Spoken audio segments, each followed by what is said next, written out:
નમસ્કાર દર્શક મિત્રો, હું છું એન્કર અર્પિતા પટેલ। દેશભરના તાજા અને સચોટ સમાચાર આપણી ભાષામાં જોવા માટે A1 અભિપ્રાય ન્યૂઝમાં આપનું હાર્દિક સ્વાગત છે।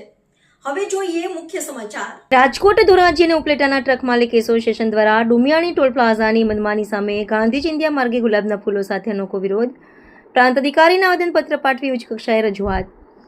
ડુમિયાણી NH27 ટોલ બૂથ પર ખરાબ સેન્સરના કારણે ઓવરલોડના નામે કમર્શિયલ વાહન ચાલકોને હેરાનગતિ કરી ગેરકાયદેસર વધુ ટોલ વસૂલવામાં આવતોનો ગંભીર આક્ષેપ। નિયમ મુજબ 20 કિલોમીટરની પરિધિમાં આવતા સ્થાનિક વાહનોને ટોલમાંથી કોઈ રાહત ન મળી હોવાની રાવ। ઉપલેટાથી રાજકોટ વચ્ચે માત્ર 120 કિલોમીટરના જ 3 ટોલ બૂથ ધમધમતા હોવાથી ટ્રાન્સપોર્ટરો પર આર્થિક બોજ વધ્યો।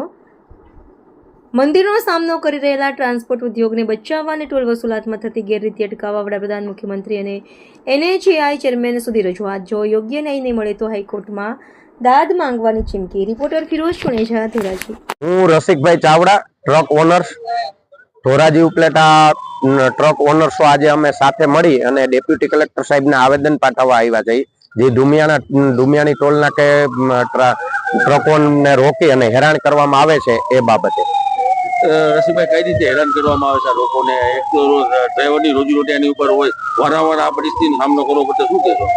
અમે આજે અમારો ટ્રાન્સપોર્ટ ઉદ્યોગ છે એ એકદમ મંદીની ચપેટની અંદર હોય અને ડ્રાઈવર રાત દિવસ ક્યાંકથી આવતો હોય, ઉજાગરા હોય, આ તે હોય, એમને ગાડી કે ભાઈ આ જે એમના સેન્સર છે એ ખોટા છે કે તારી ગાડી ઓવરલોડ છે, તું પાછળ લે, આગળ લે, એવું 4-5 વાર કરાવતા હોય। હમણાં મારી ગાડી બહાર આઉટ સ્ટેટ ની અંદર જાતી હતી, એટલે આઉટ સ્ટેટ ની નેશનલ પરમિટ જે ગાડી હોય એ એકદમ લીગલી જ હોય, તો એ ગાડીને 20 ટન ઓવરલોડ બતાવ્યું। ડેપ્યુટી કલેક્ટર સાહેબને ત્યાં બોલાવ્યા, આવ્યા સાહેબે પંચનામું કરી, બાજુમાં કાંટો કરાવ્યો સિયારામ, તો ત્યાં મારી ગાડી લીગલી બતાવી, અહીંયા 20 ટન ઓવરલોડ બતાવતી હતી।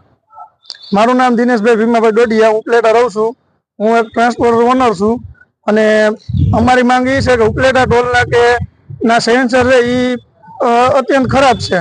એ સેન્સરમાં છે ને ઓવરલોડ ગાડી ન હોય તો ઓવરલોડ બતાવે છે અને લૂઝ માલ 1 ટન ઓવરલોડ હોય તો એ લોકો એમ કહે છે કે રોકડા પૈસા આપો અમને, બરાબર। અને ત્યાંના લોકલ જે કોઈ છે એના માણસો રાખેલા ઉપલેટા ટોલના, એ લોકો અમને એવી ધમકી આપે છે કે કાં તમે ગાડી વેચી નાખો અને કાં પછી તમે કે ટોલ નાકે આવતા નહીં ક્યારેય, કે આ રસ્તો ન લેતા બીજો રસ્તો લઈ લ્યો, બરાબર। અમે કે અહીંથી તમારી ગાડી નીકળવા નહીં દે એવી અમને ધમકીઓ આપે છે। તમારું નામ? હું રામભાઈ લક્ષ્મણભાઈ ડવ, હું ઉપલેટા રહું છું અને ગાડી ઓનર છું। તો અમે ટોલ નાકાની સંદર્ભમાં આજે ડેપ્યુટી સાહેબને આવેદન પત્ર આપવા આવ્યા છીએ। તો પહેલી વસ્તુ તો એ છે કે જે ડુમિયાણી જે ટોલ નાકું છે એ બિલ્ડીના નામથી ચાલે છે।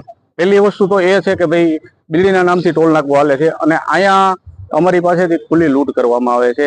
ત્યાર પછી જે કેન્દ્ર કે સ્ટેટ જે હોય એમાં આજે ટ્રક ટ્રાન્સપોર્ટનો જે મોટો ફાળો છે પ્રગતિમાં, વિકાસમાં, આજે ટ્રકનો મોટો ફાળો છે। તો આ લોકોને, જે ટ્રકના માલિકોને, ક્લિન્ડરને, ડ્રાઈવરને, પછી હોટલ, રોડ ઉપર અનેક માણસોના જે વ્યવસાય છે, ધંધા છે, ટ્રકો ઉપર ચાલે છે અને ટ્રકનો મોટો ફાળો હોય તો અમે આજે ડેપ્યુટી સાહેબને આવેદન આપવા આવ્યા છીએ કે સાહેબ, જો આવી રીતે જો ગુજરાતના વિકાસમાં ટ્રકનો ફાળો મોટો છે અને ટ્રકના માલિકોને હેરાનગતિ સહન કરવી પડતી હોય આવી મંદીમાં, તો પછી આનું અમારે કંઈક નિરાકરણ સાહેબ તમે આપો, એવી ભલામણને રજૂઆત કરવા માટે અમે આવ્યા છીએ।